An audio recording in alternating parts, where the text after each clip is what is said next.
Here we go. Here we are again. Rebuild Your Mind. Markel Taylor, Communication Director, ABO's Marketing. Sit here with another individual that is a business. I call him the future. We call him the future of ABO's. Ricco. His product has touched our lives. A product that takes away pain. I mean, pain from individuals who suffer from traumatic breaks, hip dysfunctions, things of that nature, joint disorders. This pain is absolutely amazing. But we're here today to talk a little bit about his mental health issues, how he is rebuilding his mind, how he dealt with those issues as a child, whether effectively or ineffectively, how he deals with those issues now, hopefully effectively, which we will get to. And last but not least, he'll be able to challenge his three people. And right now, I'm going to turn it over to him. Would you please tell me a little bit in brief about who you are and what you do, just in brief? I go by Ricco. Full name's Ricardo Marquez, and I started a project called Staying Grounded back in 2018. We started off using stone and crystals for the metaphysical properties to help people with anxiety, depression, different things like that. And then we started moving into CBD products in the development, and we're pretty happy to launch here in 2021. Yes. And I'm proud to promote your product, definitely. ABO's Marketing, Rebuild Your Mind here. Ask you a question. Have you ever suffered from any mental health issues?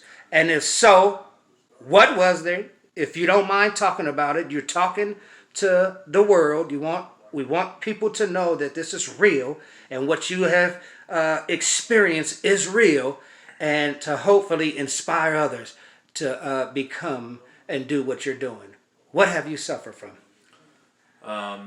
A lot of confusion. A lot of it I know stems from my upbringing. Where? I was originally born in San Diego, California, and then I spent a lot of time in Tucson, Arizona before graduating high school and moving out here. I don't know if you know this, but Tucson, Arizona is bottom three in education in the United States. That definitely plays a role and has an effect.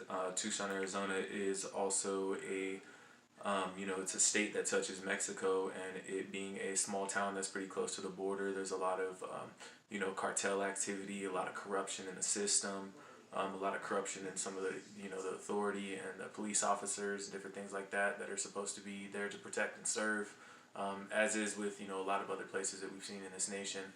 But I would have to say a lot of it had stemmed from my upbringing. I had made, impulsive decisions. Any neglect, abandonment while you were a Yeah, child? no, Abuse? a Any lot of it. abuse? That's what it was. So when I was younger, I was about 6 or 7, and my mom and biological father had split, gotten a divorce, and then they had joint custody where I would spend some time with my mom, I would spend some time with my dad, and that was definitely very confusing having to go to two different houses where you had two different rooms set up, but the houses were ran completely different and in two different ways. So it created this confusion that, okay, when I'm in this environment, I have to adapt to this mold and be this person in order for things to work here. And then when I'm in this environment, and I never really felt like I could be myself, which that definitely caused a lot of an identity crisis and confusion. And it took a while to find myself And how get did you back deal attention. with those issues? Not to cut you off, but I want people to know really. And then, how did you deal? Alcohol, drugs, anything? Did that ever, I mean, were you ever Well, that definitely came later because addiction? I was about 8, 9 years old or whatever, and one of the weeks that I had stayed at my dad's house, he had physically abused me to where I didn't say anything because I was scared he was gonna beat me again because that's what he told me. And Fear. the school had called the Child Protective Services, and when the Child Protective Services, they made me go into a room and I had to take my clothes off so they could take pictures because I literally had black and purple welts and scabs bleeding because he beat me with a thick leather belt while holding me up by my arm, just beat me in the air. How does that affect you now? That definitely caused some confusion. I was smoking cigarettes and experimenting with alcohol and stuff when I was like 11, 12 years old, I had gotten in trouble for possession of alcohol because I had stole 4 bottles of alcohol and took it to middle school because I thought it was the thing to do in 7th grade. Definitely had developed a abuse with alcohol. I didn't know where the impulse came from or exactly how to control my emotions, but I knew that alcohol was that escape. And after building a tolerance from it, I used to be the person who would buy a bottle of alcohol, didn't matter if it was a handle or not. I would take the lid and I would throw the lid because the goal was every time you open something, you drink it till it's gone. And that's just how that went. And I was known for that at parties. I was known, Alcoholic. So yeah, it well, kind of not even- hijacked your brain, it would you was say? weird because, in high school with, everybody competing and trying to figure out how to find themselves or whatever, I was the guy that could drink everybody under the table. And it was wrong for your peers to view you as that and tell you that that is something that's cool, because at the end of the day, it's not. It's not cool to be able to drink more than everybody.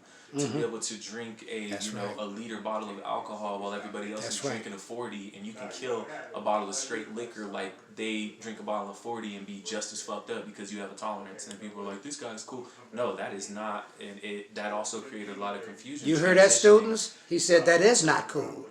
This is a guy, reputable individual in our community, come from those adverse childhood experiences, and is telling you that's not cool anymore. It wasn't cool then. So let me ask you. It created a lot of confusion. So not only did I suffer from addiction, and I was praised for being this person who could provide the party, drink more than everybody, carry his own whatsoever. But then boom, you transition out of being in that social environment of going to school every day, and you're not seeing these people or these peers, and you step out into the real world.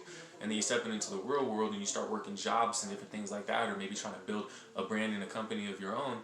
But then it starts to become detrimental to that because you still think that it's cool to be that person, and you still suffer from that addiction. So on the weekends or whatever, you're drinking so much that you're in bed with a hangover, Monday and Tuesday.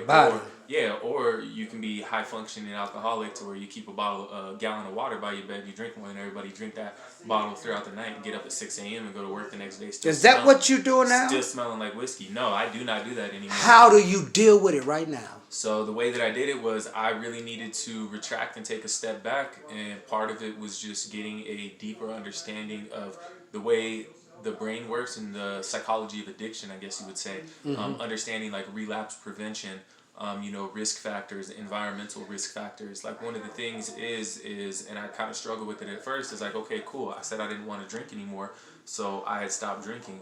But then I would get invited to a social event or an environment where everybody was drinking and there was a lot of alcohol. And you're like, oh, I'll just have a drink. And then 1 turns into 3, 3 turns into 6. And it takes a while to be able to rebuild your mind to a point that you have the strength that now I can step into any environment and it don't matter. I'll give me a bubble water or a Sprite. I'll squeeze a lime wedge and put the lime wedge on the side of the cup so you think there's alcohol in it, and I'm just chilling, having a sip, feeling like I'm still part of the social, the social environment. That's a transformation. But that transformation. That's a transformation, and But it went through because there's like a major part that I skipped. So that was just the alcohol side of it.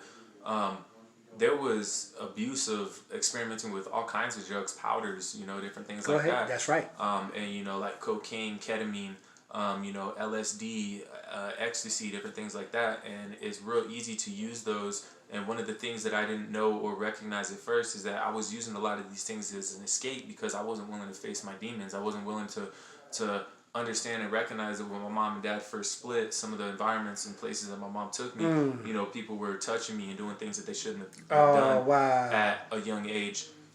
Being exposed to my mom feeling like she didn't want to be by herself, so she's bringing these other men around trying to have me call them dad when I'm 9 and 10 years old, and they're handing me cigarettes and handing me shooters of alcohol and stuff like that to try to be the cool guy while they went and seduced my mom or did whatever they were doing with my mom at that age. So this definitely created a lot of confusion when it came to my upbringing. And then when you have that confusion at such a young age, especially with the inconsistency of your father coming in and out, it's like I think it would have been better if he would have just stayed away after these things, because him trying to come in, it was like I was constantly trying to fill a void or whatever and wanting this person to be there, but it was so inconsistent that I started to adapt some of these inconsistencies, and I had to rebuild my mind from that and reprogram my way of thinking and my way of moving, because that's the difference is I don't want to be like that person because I know the way that person moved and acted and how that made me feel and the kind of person that I've chosen to be once I stepped back into my power. And you're healthy now. Oh yeah, I am healthy now. If you can challenge, that was powerful. That was very, very powerful. And it takes for an individual to understand, to be able to transform their pain into power. What we call over here is transforming our trauma into triumph. And you did that. Yes. Now you get a chance to challenge 3 people. If you can challenge any 3 people today to the Rebuild Your Mind Challenge, who you want to come out and talk about their own mental health issues, who would it be? I would have to say one of them is going to be Chad Oxman. Who is that? Oxman and Oxman. He's a law firm. He's a lawyer. I had a situation that I needed some help with, and I went to talk to him, and I don't feel like he really put a lot of effort into that.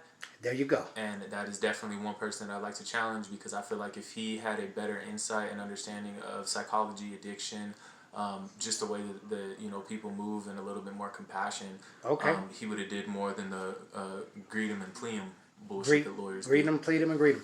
2 more challenges. Who would you challenge? My next one is going to have to be my sister, Lana Jones. I've known her for, many, many years. She's one of my best friends. I adopted her as my little sister. We were running around partying together when we were young. And we have both, gone through the wave of addiction and different things like that. And we've definitely been trying to coach each other and push each other in the right direction. You guys are and amazing. I know that stems from, different mental health issues and things like that. Okay. And then the last person that I'm going to go ahead and challenge is we're going to have to go with Brooklyn. Brooklyn is my girlfriend. Her and I have, been together since the beginning of this year, but we've known each other a little bit more than a year.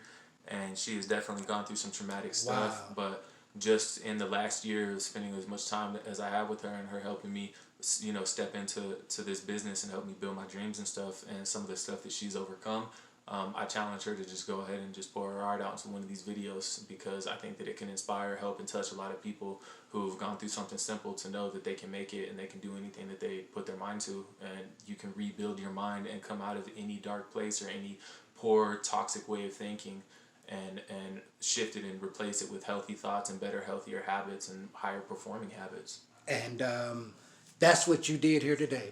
Yes. Ricco took the Rebuild Your Mind Challenge. You hear who he challenged. We're going to see if they accept those challenges. And we want to thank you for inspiring lives today on the Rebuild Your Mind Mental Health Challenge camera and ABO's Advocacy. I thank you, bro. I support you fully. Thank you. And you are amazing. Thanks.